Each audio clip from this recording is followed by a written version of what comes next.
वहीं बड़ी खबर है मध्य प्रदेश के मुरैना से, जहां चंबल नदी में स्टीमर बंद होने के मामले को लेकर अपडेट सामने आया। पुलिस ने 5 लोगों के खिलाफ आपराधिक मामला दर्ज किया है। 3 आरोपियों जिनमें पप्पू मला है, रिंकू मला और रामजीत भदौरिया, उनकी गिरफ्तारी भी हो चुकी है। 2 आरोपियों की तलाश जारी है। तो पुलिस ने हादसे में इस्तेमाल स्टीमर भी सीज कर लिया। 2 फरार आरोपियों को लेकर लगातार पुलिस दबिश दे रही है। पूरे मामले में पुलिस की तरफ से सख्त कार्रवाई की जा रही है।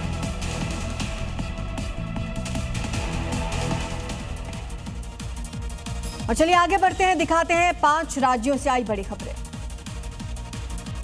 बिहार के गोपालगंज में कई भूमिहीन परिवारों को जमीन का मालिकाना हक दिया गया। बिहार सरकार के शिक्षा मंत्री मिथिलेश तिवारी ने इन लाभार्थियों को जमीन का पर्चा वितरण किया। इसके लिए बैकुंठपुर विधानसभा में कार्यक्रम किया गया था। 129 परिवारों को जमीन का पर्चा मिला। हिमाचल प्रदेश के ऊना में एक बेकाबू बस ने 3 कार को टक्कर मार दी। उसके बाद भागने की कोशिश में एक बाइक सवार को कुचल दिया। बाइक सवार की मौके पर ही मौत हो गई। घटना के बाद पुलिस मामले की जांच में जुटी है। राजस्थान के चित्तौड़गढ़ में अज्ञात वाहन ने बाइक को टक्कर मार दी। बाइक सवार 3 लोगों की मौत हो गई। एक महिला की हालत नाजुक है। हादसे के बाद आरोपी ड्राइवर मौके से फरार हो गया। पुलिस आरोपी की तलाश में जुटी हुई। मध्य प्रदेश के मुरैना में चंबल नदी पार करते समय बीच नदी में एक स्टीमर बंद हो गया। गनीमत रही कोई बड़ा हादसा नहीं हुआ। घटना के बाद पुलिस ने 5 लोगों के खिलाफ लापरवाही का मामला दर्ज किया। कार्रवाई करते हुए 3 आरोपियों को गिरफ्तार किया। बिहार के मुजफ्फरपुर में पानी से भरे गड्ढे में डूबने से 2 बच्चों की मौत हो गई। एक बच्चे को बाहर निकालकर अस्पताल में भर्ती कराया गया।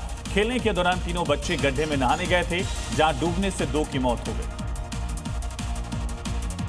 बड़ी खबर है, उत्तर प्रदेश के तराई समेत 24 जिलों में भारी बारिश का ऑरेंज अलर्ट जारी किया गया। 22 जिलों में भारी बारिश का येलो अलर्ट जारी किया गया है। मौसम विभाग ने 56 जिलों में गरज और चमक के साथ बिजली की आशंका भी जताई। बरेली, अयोध्या, बहराइच, गोंडा, लखीमपुर खीरी, पीलीभीत, शाहजहांपुर, सीतापुर समेत कई जिलों में भारी बारिश का अनुमान है। खासकर के जो तराई के जिले हैं, यानी बलरामपुर, श्रावस्ती, बहराइच, सिद्धार्थनगर समेत तमाम जिलों को लेकर अलर्ट जारी किया गया है।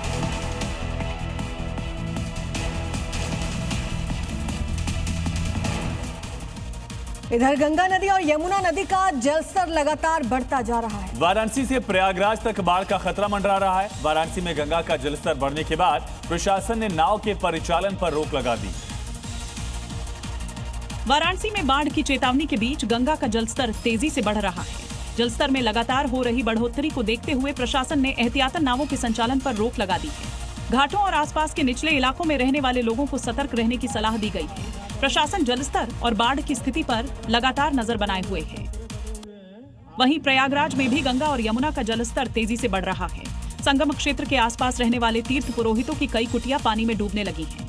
पिछले 16 घंटे में यमुना का जलस्तर 157 सेंटीमीटर और गंगा का 136 सेंटीमीटर बढ़ा है। वहीं ओडिशा से बड़ी खबर है, जहां भारी बारिश की वजह से बाढ़ का खतरा बढ़ गया है। मौसम विभाग ने कई इलाकों में बारिश का रेड अलर्ट जारी किया है। नदियां उफान पर हैं और कई इलाके पानी में समा गए हैं। ओडिशा में भारी बारिश और नदियों का जलस्तर बढ़ने से उत्तरी और तटीय इलाकों में बाढ़ की स्थिति गंभीर हो गई है। मौसम विभाग ने बंगाल की खाड़ी में बने नए कम दबाव के क्षेत्र की वजह से अत्यधिक भारी बारिश का रेड अलर्ट जारी किया है।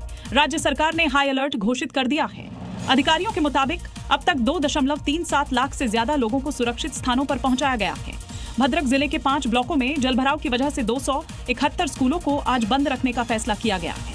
बाढ़ प्रभावित इलाकों में राहत और बचाव कार्य जारी है।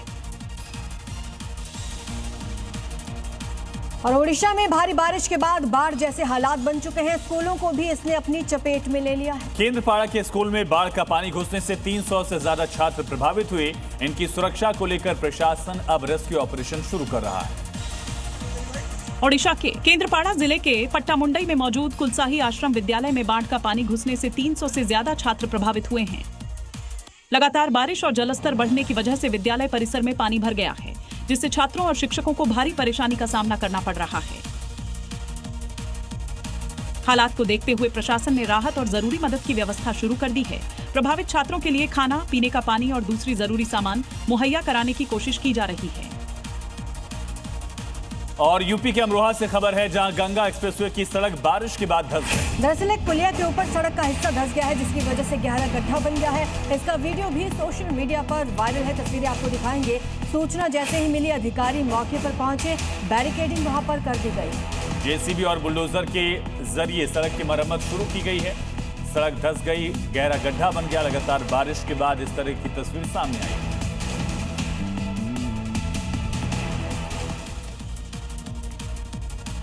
और बात चमोली हादसे की। टनल हादसे का आज चौथा दिन है, लेकिन अभी 2 कर्मचारियों का कोई सुराग नहीं मिला। पानी और मलबे के बीच रेस्क्यू ऑपरेशन लगातार जारी। 200 से ज्यादा जवान दिन रात अब जिंदगी की तलाश में जुटे हुए हैं।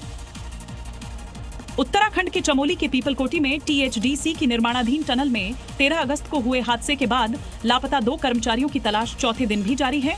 टनल में पानी, कीचड़ और मलबा जमा होने से बचाव अभियान चुनौतीपूर्ण बना हुआ है। एसडीआरएफ, एनडीआरएफ, सेना, आईटीबीपी, सीआईएसएफ, पुलिस समेत 200 से ज्यादा जवानों की मल्टी एजेंसी टीम 24 घंटे अभियान चला रही है। पानी निकालने के लिए कई पंप लगाए गए हैं और मलबा हटाया जा रहा है। मुख्यमंत्री पुष्कर सिंह धामी घटनास्थल का निरीक्षण कर चुके हैं और मजिस्ट्रियल जांच के आदेश दिए हैं।